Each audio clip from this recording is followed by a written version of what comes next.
దేవుడు మన వెనకాల బలమైన యుద్ధాలు ఎప్పుడు చేస్తాడు అంటే చెప్పండి, నువ్వు ఆయన ప్రార్థన చేస్తావు. నీ వెనకాల ఎంత పెద్ద భీకరమైన పోరైనా దాని వెనకాల ఒకటే, ఆయన భీకరమైన యుద్ధాలు ఎప్పుడు చేస్తాడు? చేతులెత్తు, ఏవా నువ్వు నా వెనకాల ఉండాలి ప్రభా అని అడుగు. అది ఆధ్యాత్మిక యుద్ధమైనా చేస్తాడు, అది శారీరకమైన బాధలైన నీ పక్షాన్ని యుద్ధం చేస్తాడు.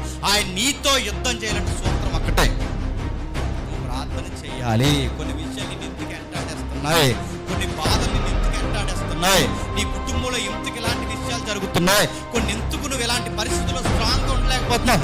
జరిగితే జరగని లోకమంతా ఏరైనా నాకేమీ కథనకు ధైర్యం కలిగిన ఒక నిలకడ స్వభావం, ఒక స్టాండింగ్ నీకు ఎందుకు రావట్లేదు?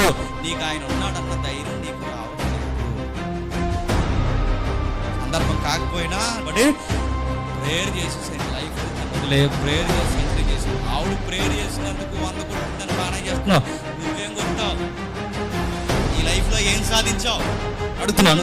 తన ప్రేయర్లు హైలైట్ చేసి తన ప్రార్థనా జీవితాన్ని ట్రోలింగ్ చేస్తున్న వారందరికీ ఆన్సర్ చేయడానికి ఆ క్రైస్తవ ప్రతిని నువ్వు ప్రౌడ్గా చెప్పుకుంటున్నావు కదా. మరి నీ లైఫ్లో ప్రేయర్ లైఫ్ ఏంటి? ఆవిడ దేశం గౌరవం తెలుసో తెలియని తన ఆధ్యాత్మిక జీవితంలో తనకు తెలిసిన ప్రజల్లో ప్రార్థన చేసి, ఇదిగో నా దేశం గౌరవాన్ని నేను కాపాడాలని తన ప్రార్థన చేసి ఆ విజయాన్ని సాధించి, ఇది నా ప్రేయర్ లైఫ్ గ్రౌండ్లో నేను ప్రార్థన చేసుకున్నాను, నా దేవుడు నాతో వెనకాల ఉండదుగో ఈ ఆట ఆడించాడు, తనకు తెలిసిన ప్రజలు తన ఎక్స్ప్లెనేషన్ ఇచ్చింది. మరి నువ్వేంటి?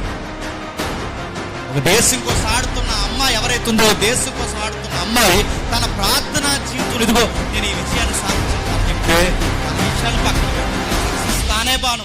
నువ్వు నేను ఆట ఆడుతున్నప్పుడు ఆ అమ్మాయి ప్రార్థన చేస్తుందంటే ఆట కూడా పక్కనే, కనీసం బయటకి ప్రార్థన చేస్తున్నావు, బయట నుంచి వచ్చినప్పుడు ప్రార్థన చేస్తున్నావు, భోజనాలు కూర్చున్నప్పుడు ప్రార్థన చేస్తున్నావు, ఒక ఉద్యోగం పోతున్నప్పుడు, ఉద్యోగం చేస్తున్నప్పుడు ప్రతి విషయంలో దేవుడికి ప్రార్థన. నా చెప్పకుండా ఏది చేయడు, నాతో సంప్రదించకుండా ఏది చేయడు, నాతో మాట్లాడకుండా నా కుమారుడు నా కుమార్తె ఏది జరిగించదు. నా నామ ఘనత కొరకే వాళ్ళు ఏం చేసినా చేస్తారు. నాకు చెప్పారన్న అడ్రస్ ఎప్పుడైనా నీ ప్రేయర్లో ఆయనకి కనబడుతుందా?